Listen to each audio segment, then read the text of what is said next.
Hey everybody, welcome to the Uninformed Banker. My name's Gerald. Today I wanted to talk to you about ESG investing and what it is. So what the fuck is ESG investing? Well, it stands for environmental, social, and governance investing. So first I'm going to go over some of its pros and then we'll go over some of its cons and then we'll discuss that. So the pros for it on like face value, it's good. You know, you're taking your money and you're trying to make it make you money while also having a positive impact on the world.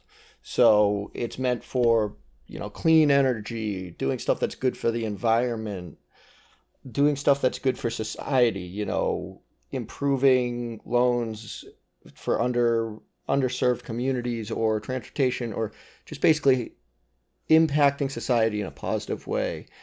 And the third part is governance. So they want more businesses that have more diversity in their management and executive boards, which, to be honest, I'm for all of those, making the world better so our children aren't choking on dust in a couple of years. That's great, or impacting society. So there's less crime. People are having a better life. And yeah, I'm for that.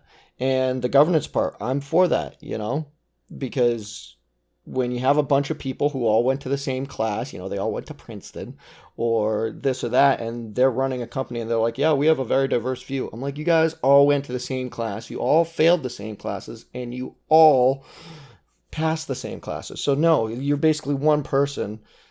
You're a bunch of clones. When you have more people with more diverse backgrounds, they have different outlooks, they have different strategies for dealing with things, they bring more to the table, or maybe not more, but different things. And just like building a portfolio, you want it diverse, because the more diverse, the less risk. So by having a more diverse management and governing body, you're going to be able to deal with stuff better and take advantage of opportunities that you may not have even seen before. So I'm for all of that on its face value. What I'm not for is ESG investing. Now, you can take some of the principles of it and apply it to your investing. I'm all for that. But ESG investing has turned into a buzzword, and I do not like groupthink. I've probably missed out on some money because of that, but I've also saved some money because of that. It's, crypto. Everyone thinks it's going to be a great thing, but it's basically... it's making a few people rich and then a lot of people are losing. People have committed suicide because they decided to do margin trading with crypto and then lost it all because it took a 50% move in a day because there's no circuit breakers on it. When Bitcoin goes down, it's not like it stops. You get like a regular stock. No. Anyways, sorry to get on that tangent of crypto. We'll do that in another episode.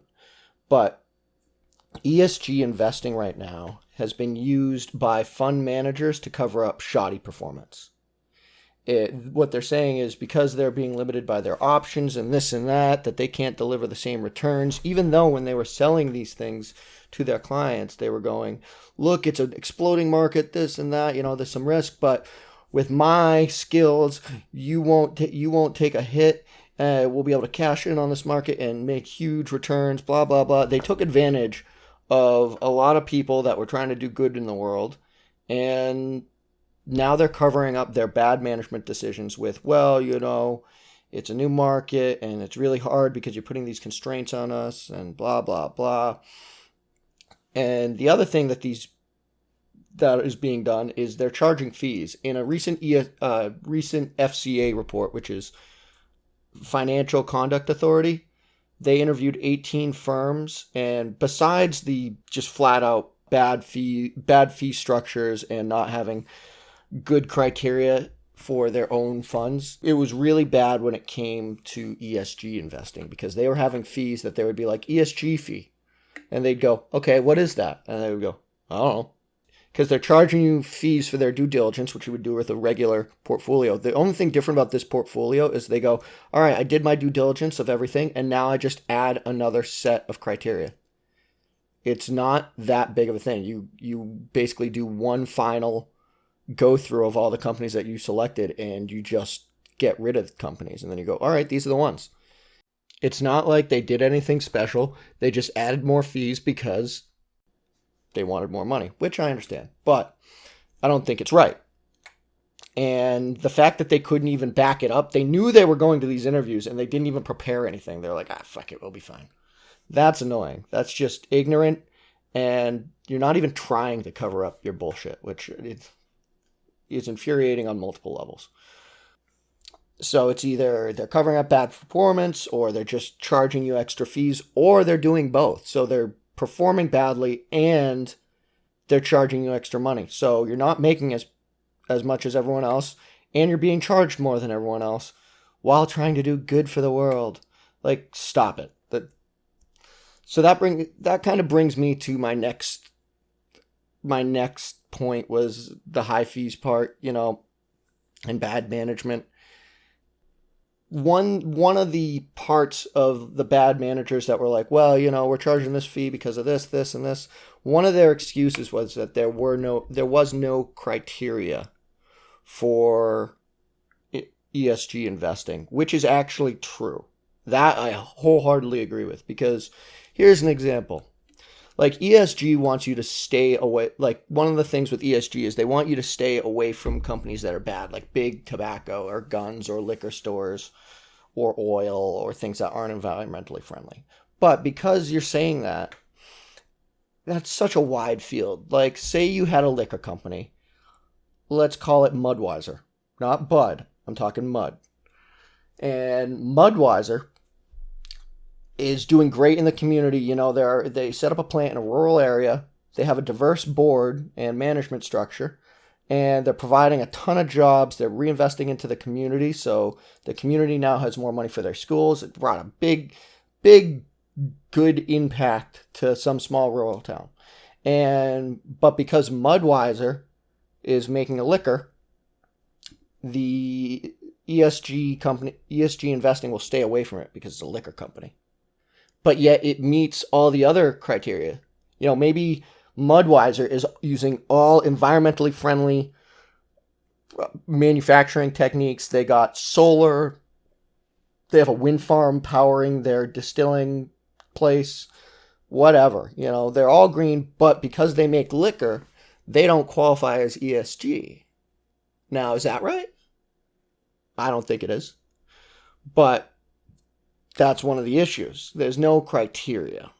And because of that, you'll have these bad managers go out and they'll make bad investments. Like during the Obama administration, ESG was just starting to be a buzzword, but the real buzzword right then was clean energy or green energy.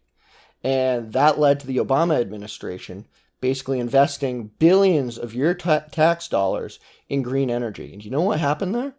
All these bad managers invested all this money, and these companies went bankrupt. And did the CEOs of these green energy companies lose their yachts? No. But people lost their jobs. The shareholders lost their money, but because it all went to the wages of the boards and other early stage investors. And we, as a country, lost our tax dollars that went into some jackass's yacht and his helicopter and who knows what else. So those are some of the big issues with it. So we've got the fact that it's a buzzword. We've got the fact that it has zero criteria. It's very, very annoying to me how this can even be like a real thing. Now, moving past that, how do we fix this ESG movement? Well, it seems very obvious to me. You gotta have a criteria. Either, you gotta get some of these authorities together, or some governments or agencies like the SEC or someone to step up and go, look, this is what we're gonna set as ESG criteria, and have it reviewed every year, maybe every 2 years. Have a waiver, just like every other government rule. Have a way that, like, yeah, you're ESG, but we granted you an exemption, blah, blah, blah, because there's an exception to every rule in the government. And, you got to set just a bulleted list of, all right, So maybe have like 100 points. And if you hit over 50 of them, that's called an ESG investment. And if you stay above 50, you're an ESG. If you go below 50, you're not. Now, will companies probably find a way to manipulate that? Yes, but it's a game. At the end of the day, you go, all right, you make a move, I make a move. So the authority, they put together this list. Companies that aren't ESG somehow slide under the radar and barely skimp in at 51 points or 50.5 points or whatever. And they get in, so then the points get tightened or it gets changed, blah, blah, blah. It's an ongoing game, and that's what these agencies are here for. And it's part of their job, so they should do that so people can't be as taken advantage of by ESG. There needs to be something an investor can go to and go, so you're an ESG fund. How does this company stack up to it? Because I don't think Smith & Wesson should be an ESG company. Well, actually, they make their guns out of renewable steel and renewable gunpowder. Now, yes, I know that's not a real thing, but do you see what I'm getting at? Now, that would help investors, but at the end of the day, the other thing I'm really annoyed about is investors. You need to really look at what you're investing in. You can't be taken in by buzzwords. Now, I've been wrong on buzzwords before. Groupthink sometimes pans out, but sometimes it doesn't. So you need to assess your level of risk and really look at, all right, this is this fund manager. Let me see his past transactions. Let me do my own independent investigation into him. Let me look him up through FINRA, because they all have to be registered through FINRA.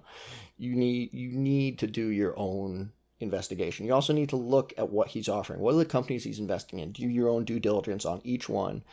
And if you like enough of it, you go, all right, I'll give you a portion of my money. Now, personally, I would not do ESG funds. I would literally just look at it as regular investing and go, all right, I'm going to put some of it in oil because Shell is moving towards more and more renewable energy, because they can see that it may be 50 years from now, maybe 100, but they can already see that oil's time of dominance is coming to an end. So they are actually, this is really interesting to me, Shell has been making moves to, number one, make their company more efficient, because most oil companies were not efficient. They're trimming the workforce in a positive way. They're getting rid of middle management, which is typically where most of the troublemakers and where most of the waste ends up being. So they're getting rid of middle management. They're streamlining everything. And the people on the ground that know what they're doing, they're starting to talk to them more. I know someone in this industry, and this is what I've been told from him. But they're also investing heavily in renewable energy. So it's like you look at a company like that and you go, they're actually making moves for the future, and they're doing it now. They're becoming more efficient. So that way they can ride out oil swings up and down depending on what's going on in the world. So you go, okay, I'm going to invest some in there. I'm going to invest some in this wind farm. And that way, if the wind farm doesn't do well, I still got my proceeds from the oil. Or if they both do well, I can then take my proceeds and I can invest in another company. It's kind of like hedging your bets. So I would just know that at the end of the day, I want to do some positives. But if I create more wealth for myself, I can invest in more of the stuff I believe, as long as you have that cash flow to, number one, live your life and be able to keep generating wealth, to be giving these companies a better chance. So personally, that's how I would do it. I would not be investing specifically into ESG, but that's me. Now, there has been some evidence that if done right, ESG, because it's sustainable and the future is environmental, because if you can find a way, I've said this since I was a kid, if you can find a way to take carbon out of the atmosphere and make money off of it, the world's saved. I've literally said that since I was a kid. I was like, someone's going to find a way to make money off of cleaning up the air, ripping out the carbon and, I don't know, making carbon nanotube wires. I don't know how they would do it, obviously, and this is just an example. Probably, I'm not a scientist, obviously, but once someone figures out a way to rip out the pollutants in the air and make money off of it, our world's saved. We're going to make a mechanical tree, basically, that's going to clean the air, take the bad stuff out, put oxygen in the air, and someone will find a way to, I don't know, make car tires out of it, you know, or make a new form of fuel. It's really that simple. So this environmental stuff, you know, because part of the swings with oil is it's a geopolitical weapon. And we like to also hamstring ourselves by not wanting to turn on our own stuff because it's like oil is basically because it's from dead animals, there's a finite supply. Now, a lot of animals have died on the earth, but it also takes a while to create oil, and there's very specific function or very specific conditions that I know nothing about. So, but there's a finite supply, and when you are burning it, you're basically using up your finite supply, and you can only put up so much carbon into the air. So it's like every time you do that, you're taking $1 out of the pot, $1 out of the pot. Well, eventually you're going to run dry. So I don't think oil will ever go away, but I think in the next 50 years, you're going to see a radical change. I think electronics are starting to get to the point that you can use them reliably and regularly. That is a big issue, is reliability with electronics, and the environmental variable is huge, but the technology is starting to get there. And I think you're going to see it more and more. And the people that are clinging to oil, it's not going to be good. I mean, you can see oil companies are diversifying away from oil. So if the guy who's selling you it and telling you not to diversify away from oil is diversifying away from oil, you know there's something wrong. So that's my view on oil. And that's my view on ESG. So I wanted to take a moment and give a big shout out to a friend of mine. You can check him out on Facebook at jtrain000 gaming. He does a lot of streaming of COD Warzone. It's really funny. It's a great time. Go watch him. And with that, have a great day and goodbye. I'll include a link to JTrain in this video. Bye.